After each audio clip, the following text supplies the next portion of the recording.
The following program deals with controversial subjects. The theories expressed are not the only possible interpretation. The viewer is invited to make a judgment based on all available information. Tonight on Sightings, do deadly apparitions haunt Alcatraz prison? There are at least 100 ghosts here. Our investigative team, led by a paranormal expert, comes face to face with a frightening entity. Then, since 1991, thousands of Mexican citizens have witnessed UFOs and captured them on videotape. What could it mean? Find out tonight.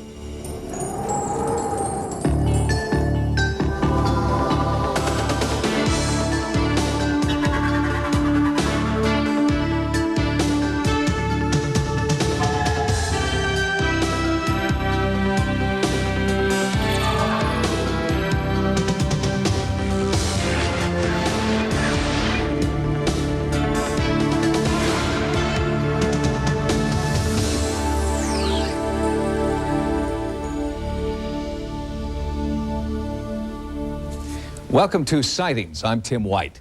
We begin a new series of investigations tonight with a trip to Alcatraz. Since the world's most infamous prison was opened to the public in 1973, some visitors claim to have felt the ghostly presence of long-dead inmates. Well, Park Service officials won't comment, so along with the Sightings investigative team, I went to Alcatraz. There's a strange pull you feel viewing this imposing outpost from shore. It was once the toughest prison in America, home to Al Capone, Machine Gun Kelly, and the Birdman of Alcatraz. It started in the 1850s as a military fortress defending San Francisco Bay. We're in the guardhouse, built in 1857. It was intended to be used as a defensive point. There was a gun that would have been mounted here, but it never got used. Instead, this was turned into the first cell block on Alcatraz in 1863. Insubordinate soldiers were locked away in tiny cells, measuring only 3 by 6 feet. They were beaten, chained to the walls, and forced to endure hard labor on the rock. Alcatraz boomed, and by 1909, the cell house that dominates the top of the island had been built for the incarceration of military prisoners. Alcatraz remained a barbaric military prison until the 1930s, when social upheaval reached a peak and mobsters ruled the big city streets. The Justice Department requested that the military surrender the island, and Alcatraz was transformed into a maximum security prison, the last stop for America's most hardened criminals. The monsters of society were stored here until 1963, when the prison closed. Alcatraz was opened to the public in 1973 and attracts 4,000 tourists a day. There are reports that Alcatraz is haunted. Could the pain and suffering endured by prisoners at Alcatraz still exist today in the form of ghosts? When you walk in, it's really dark and it's very cold in there, and I got the chills and I had to leave. I didn't like it at all. Normally I don't believe in ghosts, but in a place like that where there have been so many violent deaths and the kind of people that were there, you know, it's quite possible. I think it's a natural idea that when you come onto the island, you're going to be experiencing something a little special, you know, a little extra. Sounds of a cell door closing, somebody appearing and then disappearing. Those type of things would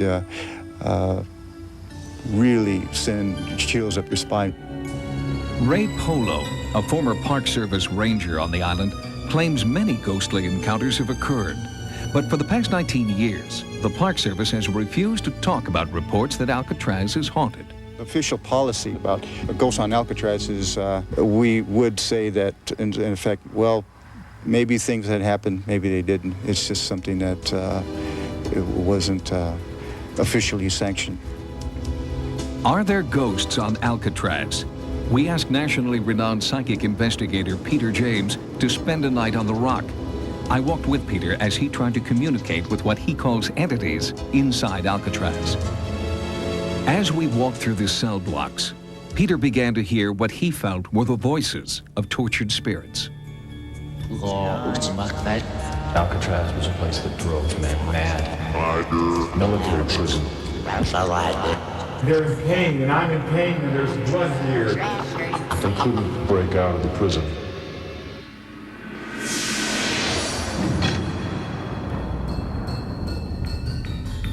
Like a psychic bloodhound, Peter was drawn to out-of-the-way places around the island. I know little or nothing about Alcatraz other than what I learned here during the past 2 days that I've been here. And my feelings are strongly that there is an energy here unlike any other that I've ever experienced. Peter claimed to have little knowledge of the history of Alcatraz.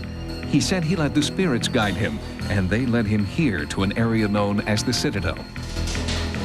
This particular one, I feel there was a loss of life here. And this man was a sergeant. And this is an American life that was lost in this particular cell.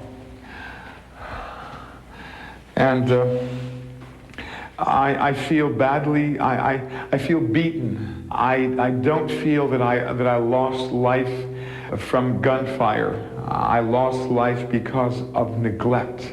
I was neglected. I am responding to, there's a definite sense here that I'm hungry, I'm thirsty. There could not be any crime in the world worth the punishment that I feel this entity endured. Peter had correctly identified the dank dungeon where military prisoners were kept. The specific ghost images he felt were later substantiated by our experts. I'm feeling an American here. I'm feeling an American serviceman right here. Men were kept chained down there, sometimes chained through iron rings to the floor, other times, as we understand, chained with iron rings in the ceiling. Something is like going through my stomach. It feels like something metal, and my legs are in chains as well. And I'm feeling that if I stay here much longer, that I'll die. Peter's feelings of death and torment followed us through the night. At daybreak, we replayed Peter's observations for our experts, like ex-guard Al Bloomquist. And after each of Peter's encounters, our experts confirmed the accuracy of his psychic visions. Forced to comply with these orders that I'm being given, and I feel like I'm being trapped here in this particular area. We were told there's trouble on the rock. On May the 2nd, 1946, 6 inmates with other lesser accomplices decided to blast their way out of the prison. I feel like I'm being thrown into this cell, and I'm being thrown into that cell. During that time, they gathered up 9 officers, put them inside of cells to be used as hostages. Who are the people in here? 4 or 5? Are they prisoners? No, I am a person of authority. I feel like I should be on the other side of this of the bars, but I'm here against my will. I am here by, I am placed here by force, and at the point of the gun. Who's holding it? Who's shooting? I feel that Joseph is involved here. Joseph Kretzer, he was one of the toughest of the bunch. He was really a mean dog.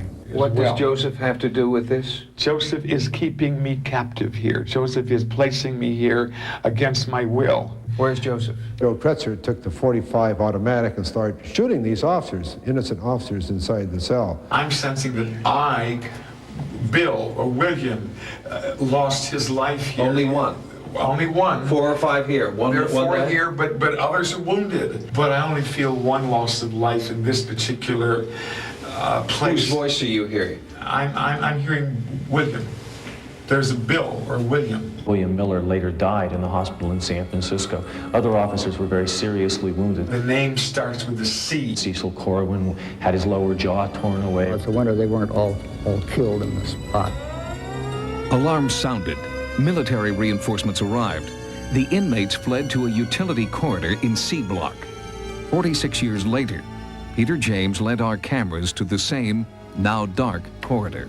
Peter, you've sensed a lot in there. Yes. Why don't you we have an infrared lens on the camera, why don't you go in there with the camera and see what you can do? I would like that. I would like that. Joseph, I'm coming through. Marty, Marv. Give me a better verification of a name. Marvin? Marvin? Is that Marvin? Marvin Hubbard died in the utility corridor of C Block. Oh, there's I am responding to a sensation here, and I feel like I'm losing consciousness. And what Joseph is telling me is that he's been shot. Joseph Dutch Kretzer died in the utility corridor of C Block. Oh, it's cold. It's freezing back here. There's a cold spot here. Oh, yes. Hello? There is the third soul here with the letter B. Bernard Paul Coy died in the utility corridor of C Block. Listen, they're moaning. Moaning. The pain is so intense. They're like little boys back here. They're moaning, almost asking for the guidance of their parents right now. There are at least 100 ghosts here, 100 entities that walk these corridors, looking for a way out, looking for that life force that they seem to have lost somewhere, tragically. I can't really say that I'm a believer myself, but like many people, I guess, there are some things that just simply are unexplained. After my night on Alcatraz, it was hard to ignore the images and voices evoked by Peter James, but I still have questions about what we experienced together. Joining me now from Los Angeles is psychic Peter James. Peter, good of you to join us. Thank you, Tim. Nice to have you here. We were together there that evening, and people who see the tape might wonder, is this guy for real? I don't believe it. It looks like he was making it up. He probably memorized a book. He talked to the guards. He went there half a dozen times. How do you answer that? I had no prior knowledge other than what the general public knows about Alcatraz. We were there together. I tried to be as open as I could through those hours. And as I told you at the time, I didn't hear the voices. I didn't see anything. I didn't sense what you sensed. Does that say something about me or about you, the differences between us, or does it say something about the entities? They don't choose to speak to you. It says something about all of us, Tim, in that we all spend too much time in trying to disprove that there is another side rather than to simply bridge those gaps of ignorance, as I put it. And yes, some of us are more acutely sensitive, as I am. Can you turn it on and off, Peter, or are you seeing and hearing things all the time? I see things all the time. I don't know that you can, but I am able to turn it off and on, yes. Peter James, thank you. Thank you for having me. And we will be back with more sightings in just a moment. Coming up next, since 1991, hundreds of Mexican citizens have captured astonishing new evidence of UFOs on videotape. What could it mean? Find out tonight. Now, for the first time on American television, an in-depth look at the largest documented UFO sighting in history. Every week since 1991, thousands of unidentified flying objects have been sighted over Mexico City. And there are people who believe this is just the beginning of an alien invasion predicted more than 3,000 years ago. The sightings began on July 11th, 1991. On that day, there was a total eclipse of the sun. One of the best places in the world to view the eclipse was Mexico City. And for the first time, because of the home video revolution, thousands of people pointed their video cameras to the skies. Exactly at the time of the full solar eclipse, a disc-shaped craft appears over the city, hovers for over 30 minutes. 17 people on the ground recorded it on home video. And that's never happened before in the history of ufology. When modern scientists forecasted the date of the historic solar eclipse, they weren't alone. Some believe the ancient Mayas also predicted the exact date of the eclipse more than 3,000 years ago. This Maya calendar made another startling revelation. It predicted that on the day of the eclipse, a new age of enlightenment would begin. It's referred to as the prophecy of the sixth sun. The legend of the sixth sun, the new sun, signified by the great eclipse that just occurred, speaks of an opening of knowledge.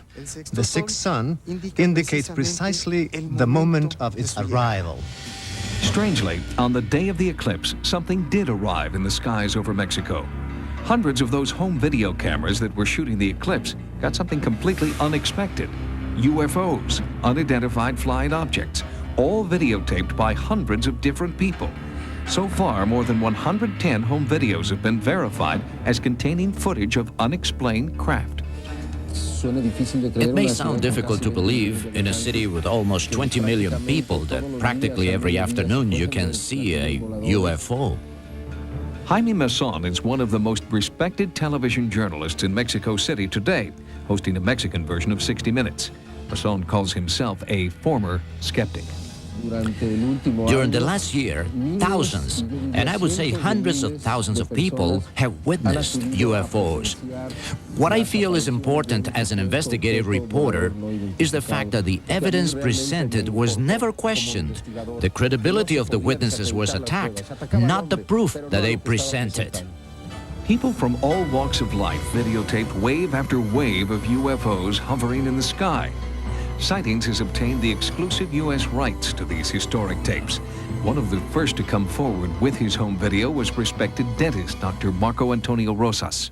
The people are definitely not nervous or afraid of the appearances of the UFOs. The people actually like the idea and feel that these appearances can bring some benefit to the Earth. After the first tapes were released, more and more people came forward with tapes and photographs. Just outside Mexico City, in the town of Atlisco, the police chief revealed that he had photographs he could not explain. The chief had been trying to take surveillance photographs of a drug smuggler's plane, but when the photos were developed, a startling image was revealed. And I said, "What is this?" I got upset. I threw the photographer out. I told him this was of no use to my investigation. I showed it to my assistant in the office. I said, "Look what this guy brought me." He said, "Hey, that's nice. What would you think if we blew it up?" So we called the photographer back in and I asked him to enlarge the picture. From there, all this came out.